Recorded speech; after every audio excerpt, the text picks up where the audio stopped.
제 본문의 말씀에 33절부터 시작되지만 그 전 중요한 것은 32절 말씀부터 우리가 한번 기억해 볼 필요가 있습니다. 그러니 지금 앞장면은 이렇습니다. 성경 안 찾아보셔도 됩니다. 우리 앞장면은 이제 예수님께서 사람들이 나를 누구라 하느냐 막 이렇게 제자들과 이제 일문일답을 하는 그런 시간이었어요. 이제 그런 시간에 우리가 정말 너무나 유명하게 알고 있는 주는 그리스도시요 살아계신 하나님의 아들이십니다라는 말을 딱 베드로가 아주 멋지게 딱 하죠. 여기까지만 해도 분위기는 아주 좋았을 겁니다. 그리고 그 이후에 이제 예수님께서 자기가 받을 고난에 대해서 자기가 받을 고난이라고 표현하기보다는 이제 하나님께서 계획하시고 하나님께서 허락하신 그 십자가의 사역의 길에 대해서 이제 설명하게 됩니다. 이 십자가의 사역이라는 것이 예수님을 바르게 알고 말씀을 알고 있는 우리에게는 아주 큰 은혜이고 또 십자가가 하나님의 사랑의 그 완전체라는 사실을 우리가 알고 있기 때문에 그 사역의 길이 얼마나 복되고 또 아름답고 또 감사의 눈물과 감격의 눈물과 하여튼 여러 가지 것들의 이 벅찬 감동이 몰려오는 것은 당연하지만 반대로 이야기해 보면요, 하나님에 대한 그 은혜와 그 사랑을 알지 못하는 자에게는, 그러니까 베드로 전후서에 이 유명한 말 남기지 않습니까? 하나님을 알고 있는 자에게는 십자가가 큰 사랑이지만 모르는 자에게는 건축물의 한 모퉁이 돌과 같다. 저는 이 베드로가 이 사건을 겪었기 때문에 자기 자신이 적을 수 있었던 그 성경 구절 같아요. 그 말씀 같아요. 지금 이때는 그걸 모를 때거든요. 하나님의 그 사랑, 십자가의 그 은혜를 모를 때 예수님께서 딱 얘기하십니다. 나는 고난을 받을 것이고 나는 죽을 것이고 모두가 나를 비방할 것이고, 그렇게 딱 이야기를 할 때 33절 말씀입니다. 32절 말씀입니다. 베드로가 딱 나서서 항변한다라고 우리 한글 성경은 표현되어 있습니다. 이제 마태복음을 보시면은 항변해서 어떤 말을 했는지, 뭐라고 말했냐면 주여 그런 일은 있을 수 없나이다라는 식으로 부정하게 얘기합니다. 항변하였다라는 것을 우리가 원문 단어로 한번 살펴보면 이런 의미를 가지는 거예요. 야, 너 지금 무슨 소리 하는 거야? 정신 나간 소리냐? 그게 말이 돼? 그거는 있을 수도 안 되고 있었어도 안 되며 생각했어도 안 되는 일이니까 그런 말 따위는 나에게 하지 마. 이게 바로 항변이라고 쓰여졌던 단어의 원래의 의미로 우리가 가깝게 해석해 볼 수 있는 거예요. 그러니까 이제 예수님께서는 자신의 그 십자가의 사역에 대해서 제자들에게 알려주고 설명했어요. 그러니까 우리는 이미 결론을 다 알고 있으니까 좀 답답함이 느껴지는 거거든요. 주님께서는 제자들에게 딱 한 번만 이렇게 말씀하신 것이 아닙니다.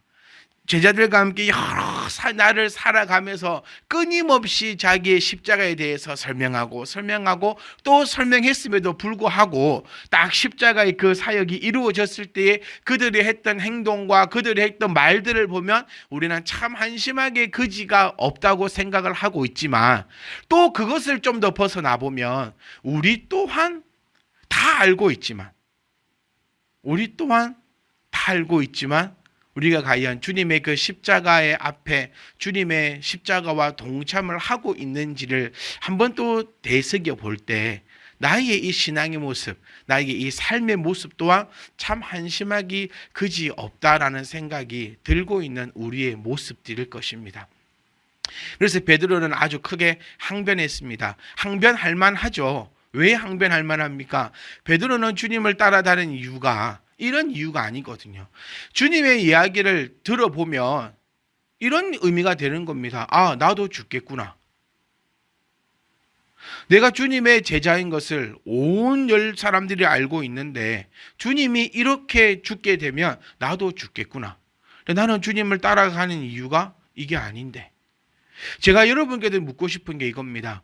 우리가 주님을 믿고 주님을 따라가는 그 이유가 무엇입니까, 여러분? 오늘 한 주 동안 여기에 대한 묵상이 여러분 가운데 있어지기를 원합니다. 이게 경건의 생활입니다. 내가 주님을 따라가고 주님을 믿는 그 이유가 무엇일까? 내가 내 자녀에게 말씀을 가르치려고 하고 주님을 가르치려고 하며 또 우리 부모들은 나보다 더 나은 신앙을 위해서 자녀를 교육하기 원하고 기도하고 있는데, 나보다 더 나은 신앙이라는 것은 그러면 과연 어떤 신앙일 것인가? 두 가지로 소스를 두르고 싶어요. 살고 싶어서 믿는가, 죽고 싶어서 믿는가. 베드로는 그랬습니다. 주님을 따라가면 나는 크게 성공할 것이라 생각하고 내가 따라갔는데, 주님의 말씀은 완전히 다른 것이었어요. 우리 그리스도의 삶이 그럴 것입니다. 주님을 믿으면 모든 것이 성공할 거라 생각했는데, 그 모든 것은 아마 이 세상에 있는 지금의 이 삶의 문제일 것입니다.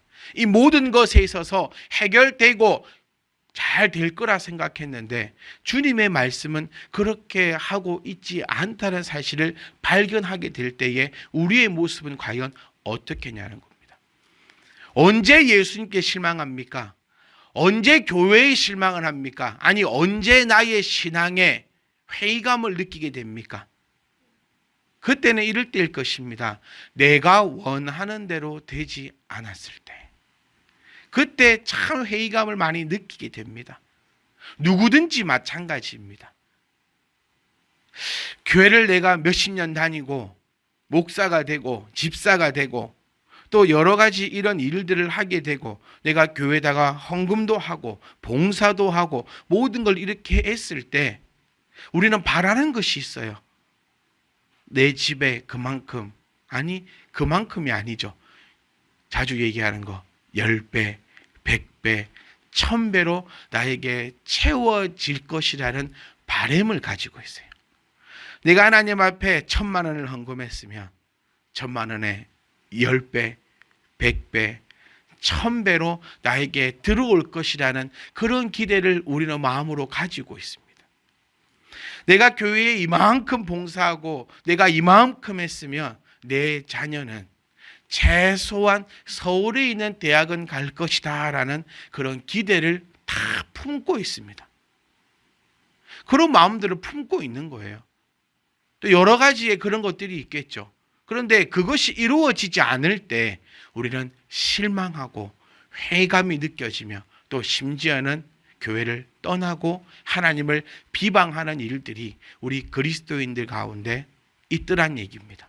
어쩌면 오늘 이 시간에 저의 마음에도 있고 여러분의 그 마음에도 어쩌면 이 마음이 있을 것이고, 또 이 마음이 베드로의 마음이었다는 것을 복음서를 통해서 정확하게 나타내어 주고 있어요. 이때 주님은 이렇게 말씀하셨습니다. 지금까지 상황이 우리의 상황이었어요. 베드로의 상황이 어쩌면 나의 상황이었습니다. 예수께서 돌이키사 제자들을 보시며 베드로를 꾸짖어 이르시되, 성경에서 꾸짖었다라는 표현은 그렇게 많지 않습니다. 꾸짖었다라는 표현이 있을 때는 예수님께서 아주 진노하시고 아주 고함을 지르며, 우리 성전에서 물건 받은 자를 상을 둘러 엎으시며 꾸짖어졌다라고 표현이 되어 있는 것처럼, 그렇게 심하게 화를 내었을 때 꾸짖었다라는 단어가 사용되고 있다는 점을 우리가 기억하시면, 예수님께서는 이 장면에 대해서, 베드로의 그 장면을 통해서, 아니 어쩌면 우리의 이런 믿음에 대해서 아주 심하게 꾸짖으시며 이렇게 말씀하십니다. 사탄아, 내 뒤로 물러가라. 졸지에 베드로가 사탄이 되고요, 졸지에 우리가 사탄이 되어버리는 겁니다. 내가 하나님의 일을 생각하지 아니하고 도리어 사람의 일을 생각하는도다. 우리가 갖는 생각은, 신앙인이라면, 하나님의 백성이라고 칭함을 받는 자라면, 성도라고 일컫는 자라면, 우리의 생각은 사람의 생각을 하는 것이 아니라 하나님의 생각을 하는 것이어야 할 텐데, 이게 참 아이러니하게도요, 나의 생각과 하나님의 생각은 달라도 너무 다르다는 겁니다. 우리가 언제 한번 말씀을 나누고 한 집사님으로부터 저에게 카톡이 왔습니다. 질문이 온 거죠. 목사님, 그냥 육을 다 살리시지 왜 영혼을 살리시려 합니까? 그냥 예수 믿는 자는 우리 성경에서 말하듯이요, 안 죽으면 되잖아요. 안 죽고 1000년이 지나고 2000년이 지나도 예수 믿는 자는 3000년 동안 안 죽고 예수 안 믿는 자는 한 70대면 죽어보면 누가 예수님을 안 믿겠습니까? 이게 무슨 이야기냐면요. 제가 제 집사님한테 그랬어요. 답을 드리지 않고 복음서를 지금까지 몇 번 읽었습니까? 한번 찾아보세요. 그 답이 오늘 이 성경입니다. 우리는 생각하는 것이 모든 것이 육적으로만 생각합니다. 그런데 하나님은 영적으로 생각하십니다. 이게 영과 육을 분리시키자는 것이 아니고요. 우리가 살고 있는 이 세상은 그야말로 잠시 잠깐의 세상입니다. 아멘. 이것이 성경의 말씀이고 우리가 믿는 그 믿음의 중심이라는 겁니다. 이 세상이 내 세상에 전부 다라 하면 저와 여러분들은 우리 사도 바울이 얘기하는 것처럼 참 미련하고 한심한 자일 뿐일 것입니다. 만약 영혼에 하나님의 나라가 없다고 생각한다면, 없다고 되면 우리가 하고 있는 이 모든 것이 헛고생이고 이 모든 것이 미련하고 미천한 일일 뿐일 것입니다. 그런데 우리가 믿고 있는 이 말씀에서는 우리에게 말씀하시기로 지금 이 세상은 잠시 잠깐의 세상이요, 그 다음 세상이 하나님의 나라의 그 세상이 우리의 영원한 세상임을 우리에게 밝혀 말씀해 주고 있는데, 오늘도 우리는 말씀을 보면서 얘기하는 게 아이고 나는 육적으로 더 오래 살고 싶어요. 나는 육적으로 더 많은 것을 가지고 싶어요. 나는 육적으로 이 세상에서 더 성공하고 싶어요. 라는 그런 짧고 짧은 그 생각만을 가지고 나아가는 우리의 모습을 보면서 이 생각은 바로 주님께서 하신 말씀이 사탄이 주는 생각이다 라고 우리에게 말씀하고 있다는 것입니다. 예수를 믿는다는 것은 순교의 각오를 가지고 가는 것입니다. 저와 여러분들은 예수님 때문에 순교할 수 있는 그 믿음이 있기를 간절히 소망합니다. 순교자들의 모습을 보십시오. 찬양하며 순교당하답니다. 어떻게 그들에게 그런 일이 있을 수 있었느냐? 바로 그들은 이 세상이 목적이 아니라 이 세상은 잠시 잠깐 있는 세상이요, 그 이후에 진짜 세상의 그 장면을 발견했기 때문에 나아갈 수 있는 겁니다. 보셔야 합니다, 여러분. 보지 않는다면 감당할 수 없습니다. 요즘에 저희 아들이 공부를 하는 거 보면 이제 세계화, 정보화 이런 것들을 배우고 있더라고, 사회에. 그럼 세계화가 무엇이냐? 요즘 아이들은 잘 이거 이해를 못해요. 세계화. 왜냐하면 저희 어릴 때만 해도 외국에 나가기가 힘들고 비행기 타는 게 힘들고 막 이래서 막 이렇게 저렇게 됐는데, 요즘에는 TV든 여행 프로그램이든 막 이런 걸 해서 세계화를 가르치지 않아도 원래 이 아이들은 지금 세계화가 되어 있는 것 같아요. 둘러보면 베트남 사람 천지 아닙니까? 우리 농사를 지으러 가면요, 전부 다 베트남, 태국, 캄보디아 사람 없으면 농사가 안 되고 있어요, 지금. 그러니까 참을 주기가 참 그래요. 베트남식으로 우리가 만들어서 줄 수 있는 것도 아니고. 그래서 그들이 만들어서 자기가 갖고 오더라고요. 사과 같은 것도 고춧가루에 찍어 먹기도 하고 막. 그러니까 지금 이미 우리 세계화가 되어서 이 아이들 눈에는 이 세계화라는 단어, 아니 그 세계는 하나인데, 지금 왜 이 말씀을 드리냐면 말씀을 통하여서 하나님의 나라를 발견하지 못한다면 우리의 이 신앙생활은 참 힘들고 버티는 것뿐일 겁니다.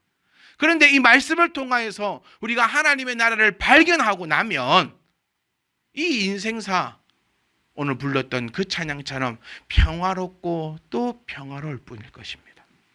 육신의 눈으로 바라볼 때 순교자들의 삶이 얼마나 피폐한 삶입니까?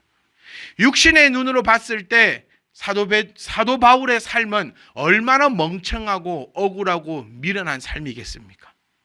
하지만 하나님의 눈을 들어 하나님의 말씀의 삶으로 그의 삶을 바라볼 때는 그보다 더 복되고 그보다 더 은혜로운 삶은 없다라는 것을 우리가 기억할 수 있을 것입니다. 주님을 따른다라고 이야기하면서 계속해서 육적인 것으로만 추구하고 육적인 것으로만 고민하고 육적인 것으로만 염려하고 있는 우리들에게 아주 강하게 꾸짖으시며 사탄아 내 뒤로 물러나라 라고 이야기하고 계신다는 것을 우리가 이 본문의 말씀을 통해서 기억할 수 있기를 원합니다. 우리는 하나님의 일을 생각하지 아니하고 도리어 사람의 일을 생각하는 자가 아니라 우리는 성숙되어서 사람의 일을 생각하지 아니하고 하나님의 일을 생각하는 저와 여러분 되시기를 주의 이름으로 축복합니다. 그리스도인들은 구별되어야 된다라고 얘기합니다. 구별된다는 것이 뭡니까? 주일날 밖에 놀지 않고 교회와 앉아 있는 거, 이거 구별되었다고 얘기하지 않아요. 우리는 지금 뉴스 매체를 통하여서 너무나 많은 사건들을 보고 있습니다. 세상이 어둡고 세상이 썩어갈 때에 주님께서는 우리 교회에게 이렇게 말씀하시지 않았습니까? 빛과 소금의 역할을 감당하라고요. 그래서 어두울 때 오히려 교회는 기회여야 합니다. 사람들이 희망을 둘 곳이 없고 두려워하고 무서워하고 피할 곳을 찾을 때에 교회가 그들에게 등불이 되고 빛이 되고 소금이 되어서 안아주고 보듬어주고 세상 모두가 다 손가락질할 때 교회만은 안아줄 수 있는, 교회는 그렇게 안전한 곳이고 평화로운 곳이어야 하는데 말도 안 되는 일들 때문에 모든 교회가 욕을 먹고 있는 것입니다. 저는 이 말씀 구절을 통하여서 여러분들께 감히 말씀드리고 싶어요. 우리 참빛희망 교회는 사람의 일을 생각하지 않고 하나님의 일을 생각하며 나갔으면 합니다. 사람들이 바라볼 때에 미련해 보이고 무식해 보이고 안타까워 보이고 말도 안 되는 그런 일들로 보인다 할지라도 우리는 사람의 일이 아니라 하나님의 일을 감당하는 저와 여러분 되시기를 주의 이름으로 축복합니다. 교회의 역할은 영적인 일입니다. 강화문에 모이고 5.18 광장에 모이고 그런데 모여서 육적인 일을 위하여 그렇게 외치는 곳이 교회가 아닙니다. 교회가 할 것은 영적인 일로 모여서 기도하고, 교회가 할 것은 영적인 일로 모여서 안타까운 자들을 위하여 함께 기도하는 일이 하나님의 일인 것이지, 사람의 일은 가서 닷대를 부수고, 사람의 일은 가서 멱살 한번 잡고, 사람의 일은 육적으로 나아가서 부딪히는 것이겠지만 하나님께서 우리에게 요구하시는 것은 영적인 일, 하나님의 일이라는 사실을 우리가 기억하고 또 기억하면서 정말 사탄이다라고 칭함받지 않는 그러한 우리들이 될 수 있기를 주의 이름으로 축복합니다. 우리 주변에 일어나고 있는 많은 일들, 우리가 정죄하기보다 주님께서 그들을 꾸짖으셨고 주님께서 그 자들을 사탄이라 명하시면서 매 마지막 절처럼 내가 너를 부끄러워하겠다라고 하신 그 말씀이 그들에게는 이루어질 것이며 우리 가운데는 결코 이루어짐이 없기를 간절히 소망합니다. 주님께서 꾸짖으셨었어요. 이거는 설득하고 설명하는 것이 아니라 너는 사탄이다. 사탄이 뭐라 했죠? 육적인 일을 생각하는 자, 즉 하나님의 일은 생각하지 않고 도리어 제가 서두에 말씀드린 것처럼 이렇게 하면 이렇게 될 거야, 저렇게 하면 저렇게 될 거야. 하나님, 우리 이런 설교도 들었거든요. 옛날에 막 헌금은 하늘나라에 적금 붓는 것이다. 그래갖고 필요할 때 하늘에서 그거를 조금씩 줄 것이다. 이거는 잘못된 설교입니다, 여러분. 이거는 지어낸 거예요. 성경 어딜 보더라도 천국의 적금이고 그 적금이 이제 우리가 필요할 때마다 하나님께서 찔끔찔끔 내려주신다. 그거는 잘못된 설교입니다. 오히려 우리는 손해보고 오히려 우리는 죽겠다라는 각오가 하나님의 일인 것입니다. 근데 이것이 참 힘들어요. 왜냐하면 오늘도 나는 육적인 존재이기 때문에. 여러분 이 말씀 기억납니까? 마음은 원이로되 육이 문제로다. 마음은 여러분 다 그렇지 않습니까? 우리 교회 문 탁 나서시면서 모두가 다 각오합니다. 이번 주에 내가 어떻게 살 거야? 내가 하나님 말씀대로 살 거야? 내가 이렇게 할 거야? 라고 다 다짐을 했는데 저부터도 잘 안 돼요. 왜? 마음은 원이로되 이 육신이 문제여가지고 그래서 사도 바울이 고백했던 것처럼 매일 자신을 쳐서 복종시킨다라고 얘기했던 것처럼 우리 또한 매일 나를 쳐서 성령의 도우심과 그 처짐을 바라고 나아가는 자들, 그런 자들을 성령께서 도우시고 그런 자들에게 하나님의 은혜가 함께 있을 줄 믿습니다. 탁 하시고 34절부터는 이제 부르셨어요. 무리와 제자들을 불러 이러시되. 여기서 너무 저는 좋아요. 무리와 제자들을 불렀잖아요. 제자들만 부른 게 아니라 무리와 제자들을 불렀어요. 마태복음 말씀을 보시면 제자들을 불렀다 이렇게 표현되어지고 있는데, 어쨌든 복음서들과 또 여러 가지 상황들을 보면 거기 있는 무리들과 제자들, 그러니까 항상 우리 주님이 다니실 때의 모습을 상상하시면 주님이 여기 계시고 12제자가 뒤에 있고 그 뒤에 수천 명의 사람들이 항상 따라다니고 있었음을 우리가 기억하셔야 됩니다. 그러니까 제자들에게만 이렇게 가르치신 것이 아니라 제자들도 있고 무리도 있는 상황에서 이렇게 가르치신 거예요. 그러니까 누가가 누가복음을 작성할 수 있는 거죠. 자, 그래서 이제 주님께서 베드로 한 사람을 책망하신 거예요. 이 완전 꾸짖으셨다, 상을 들어엎으실 만큼 아주 박살을 내놓고 이제 다 무리와 제자들을 불러가지고 가르치십니다. 여기서 키포인트, 누구든지. 저는 성경 중에서 이 단어가 제일 좋아요. 누구든지 예수 믿으면, 거기서도 누구든지, 여기서도 누구든지. 왜 누구든지 단어가 제일 좋죠? 그 누구든지에는 나도 포함이 될 수 있으니까요. 조건을 붙여놨었다면 여러분들은 모르겠지만 저는 포함되기가 참 힘들 거예요. 그런데 분명히 여기 사용하고 있는 단어는 누구든지 나를 따라오려거든. 이제 우리 다죠. 우리 모두는 주님을 다 따라가기 원하는, 주님을 따라가기 원해서 따라왔지 않습니까? 모든 사람들이. 너희들이 다 나를 따라오고 있는데 다 나를 따라오려거든. 이거 해야 돼. 뭐냐면 첫 번째 자기를 부인하고, 두 번째 자기 십자가를 지라. 우리가 신앙생활 하면서 참 걱정하고 고민하는 게 많은데 뭐냐면 나에게 큰 일을 교회에서 시킬까 봐요. 하나님께서 나에게 아주 큰 일을 나보고 감당하라 하실까 봐 두려워하고 떠는 장면들이 신앙적 면에 많이 있습니다. 하지만 지금 분명히 본문에서 말씀하고 있는 것은 첫 번째가 자기를 부인, 이 자기를 부인한다는 것은 우리 지난주에 한 건 말씀을 나눴었습니다. 자기를 부인하고 두 번째 포인트는 자기 십자가를 지는 거예요. 제발 엄마들이요, 자녀의 십자가를 내가 지려 하지 마세요. 사랑하는 성도 여러분이요, 사랑하는 내 남편의, 내 성도의 십자가를 지려고 하지 마세요. 오늘 본문에서 분명히 우리에게 말씀하고 있는 것은 나를 따라오려거든 자기 십자가를 지라라고 표현하고 있습니다. 각각의 맡기신 달란트도 다르고요, 각각의 맡기신 십자가도 다릅니다.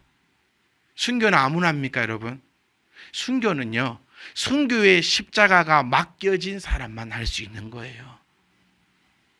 제가 자주 이런 비유를 합니다. 욥과 같은 시험은 우리가 당할 수 있나요? 절대로 못 당한다 하지요. 그 이유가 뭡니까? 욥은 열방의 의인이라 소문난 자였는데 우리는 우리 집에서조차도 그런 소문을 듣지 못하는, 우리 가족 4명 중에서도 아버지는 참 의인이십니다라는 칭함을 받고 있지 못한데 어떻게 욥과 같은 그런 고난을 받겠는가? 다 자기에게 주님께서 허락하신 그 십자가가 있습니다. 뭐냐고요? 저는 모르지요. 여러분의 십자가까지 제가 다 알지 못합니다.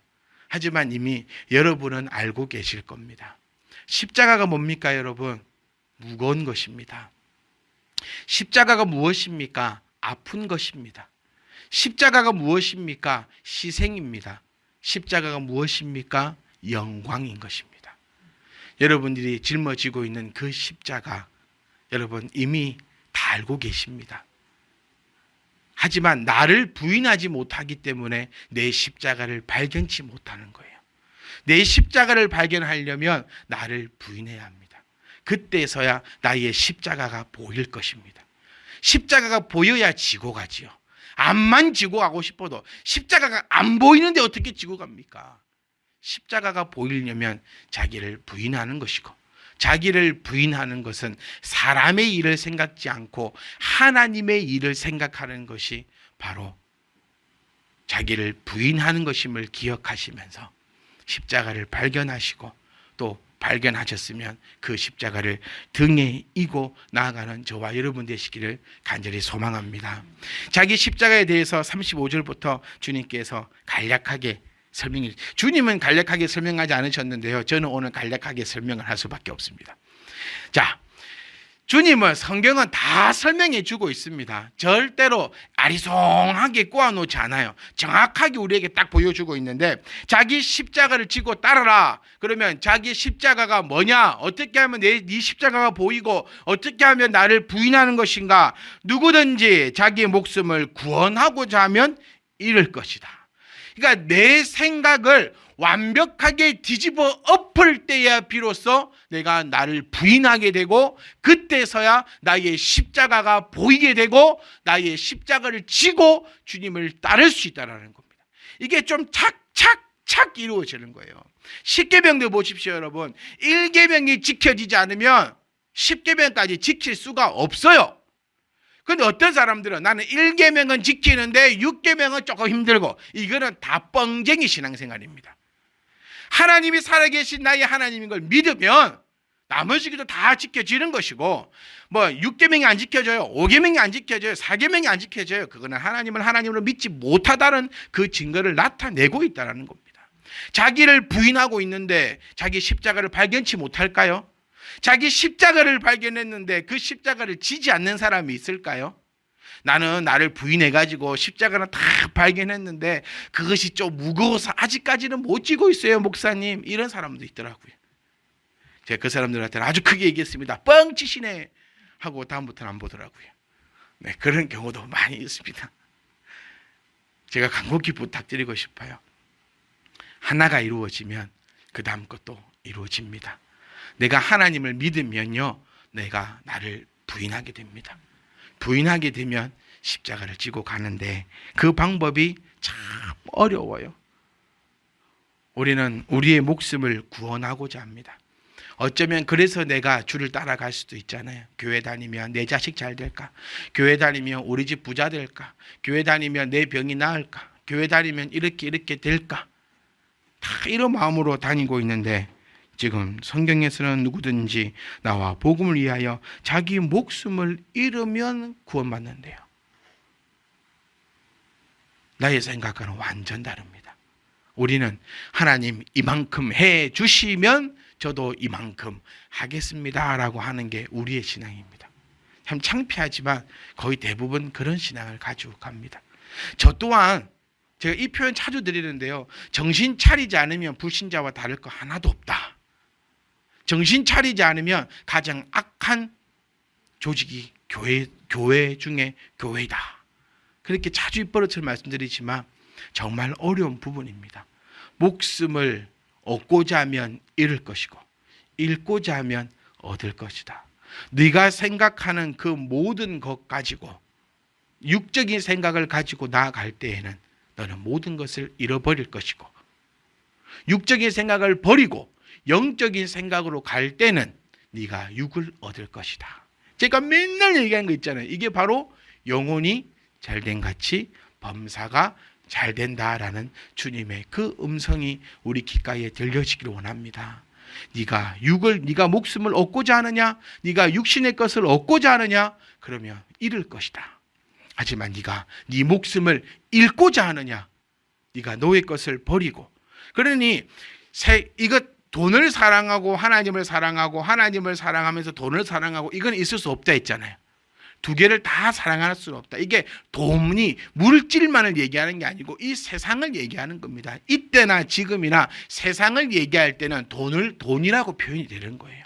그러니까 이 세상을 사랑하면 하나님을 사랑할 수 없고, 하나님을 사랑하면 이 세상을 사랑할 수 없고, 하나님을 사랑하면 이 세상을 사랑하는 것이 아니라 이 세상을 정복하고 다스리는 것이 된다는 것이 하나님의 말씀의 키워드라는 것, 키포인트라는 것을 우리가 기억하셔야 돼요. 36절 말씀 보시면, 사람이 만일 온 천하를 얻고도 자기 목숨을 잃으면 무엇이 유익하겠느냐? 설명드릴 게 있겠습니까, 여러분? 내가 모든 것을 다 얻었지만 목숨을 잃는다는 게 뭡니까? 깨꼬닥 죽어본다는 게 아니에요. 어떤 분은 이렇게 저한테 얘기하더라고요. 온 천을 놓고 내가 죽으면 내 자식들은 편하게 살지 않습니까? 혹시 우리 가운데도 그렇게 생각하시는 분이 계실 수 있는데 아닙니다, 여러분. 지금 여기서 얘기하는 것은 서두에 말씀드린 것처럼 지금 이 땅이 이 생활은 죄악으로 가득 차 있는 세상 가운데 잠시 잠깐 있는 곳이고 우리가 찬양으로 부르는 그 봉향은 하나님 나라인 것을 우리가 믿고 있는데 이 땅에 온 천하를 읊고 네가 죽는다면 즉 하늘나라에 들어가지 못하고 지옥불에 떨어진다면 무엇이 유익하겠느냐. 오히려 이 땅에 아무것도 얻지 못하더라도 잠시 잠깐 있는 이 세상에서는 어쩌면 순교자로 거지로 살아갈지 몰라도 네가 영원히 살아갈 그 하나님의 나라에서 네가 그곳에 살아간다면 그것이 더 유익하지 않겠느냐. 사람이 무엇을 주고 자기 목숨과 바꾸겠느냐. 질문한 겁니다, 주님께서. 즉 다시 말하면 여기서 말하고 있는 이 목숨은요, 내가 지금 살고 있는 이 세상의 목숨을 이야기하는 것이 아닙니다. 여기서 말씀하고 있는 이 목숨은 하늘나라의 천국에 대한 삶을 말씀하고 있다는 사실을 우리가 기억하셔야 돼요. 그래서 영원히 죽지 않겠다. 초대 교회들은 진짜 안 죽는 줄 알았잖아요. 그래서 많은 이단들도 생겨나고 그랬잖아요. 근데 지금 여기서 말하고 있는 이 목숨은 우리의 이 목숨이 아니다. 왜 우리는 예수를 믿으면서도 이렇게 죄와 지금도 싸우고 나아갈까요? 왜 이렇게 악한 생각으로 오늘도 나아가고 있을까요? 예수 안에서 성화를 입고 예수 안에서 칭의를 입었고 예수 안에서 양자됨이었다면 정말 이 죄 가운데 완전 해방되어서 완전 이 세상 가운데 염려 걱정 근심 없이 룰루랄라 살아가야 될 건데 왜 이렇게 힘들게 어렵게 살아갈까요? 왜냐하면 이 육신의 세계는 이미 공중권세 잡은 자의 것이기 때문이라는 거예요. 그러니까 이 상태는 잠시 잠깐이고 그 이후에 영원한 목숨이 우리 가운데 있기를 원합니다. 그래서 주님은 끝까지 말씀하세요. 너희가 만약에 내 말을 부끄러워한다. 내 말을 부끄러워한다는 의미가요, 내 말을 지키지 않는다.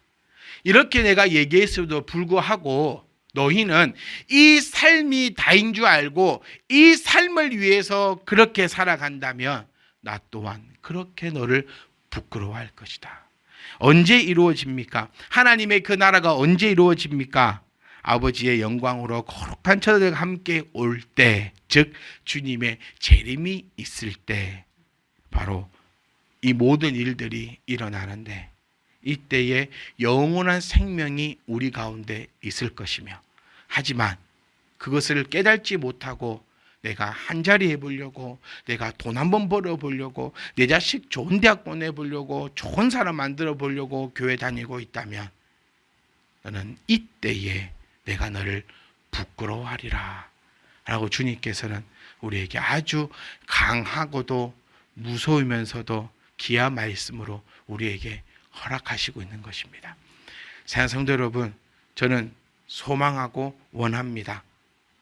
여러분들께서 하나님의 그 나라에 완전히 임할 수 있기를 간절히 소망합니다. 우리요 힘들고 어렵습니다. 목사로 살아가는 그 하루하루가 참 힘들어요.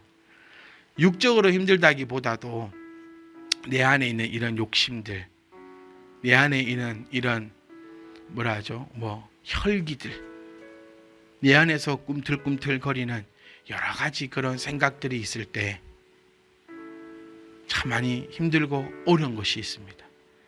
가장 큰 게 뭐냐면 나 목사인데 왜 이런 생각을 하지?